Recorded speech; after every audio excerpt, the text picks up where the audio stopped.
Hello po, magandang araw sa inyong lahat. Nandito po tayo sa ating punla na talong at ginawa natin ng bahay-bahay dahil parang malakas ang init ngayon at ginawa natin ng pinatungan natin ng sanga ng niyog para talagang di masikatan ng araw, no?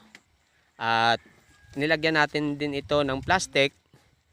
Yan, oh, yan ang gagawin natin para mura lang ito, nasa 30 pesos, para pag umulan ay hindi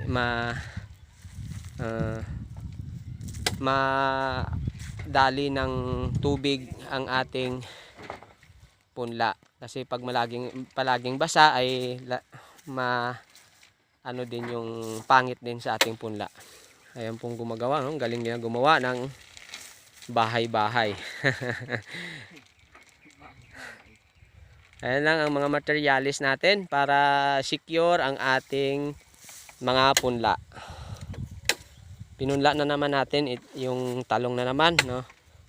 Talagang ano tayo sa talong, gigil sa pagtanim dahil dito yung talong natin dito, oh, natamaan ng tag-init.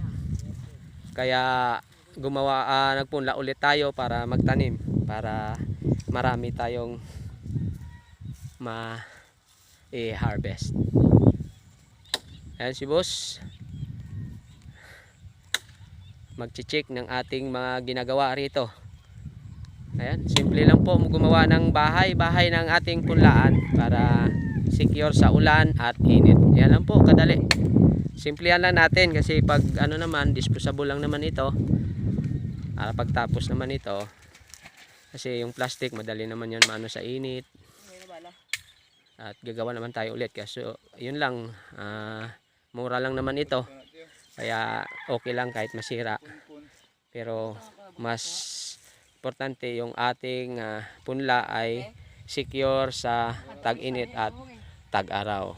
Kasi ngayon May 27, 2024, no, napunla na tayo dahil may ulan na.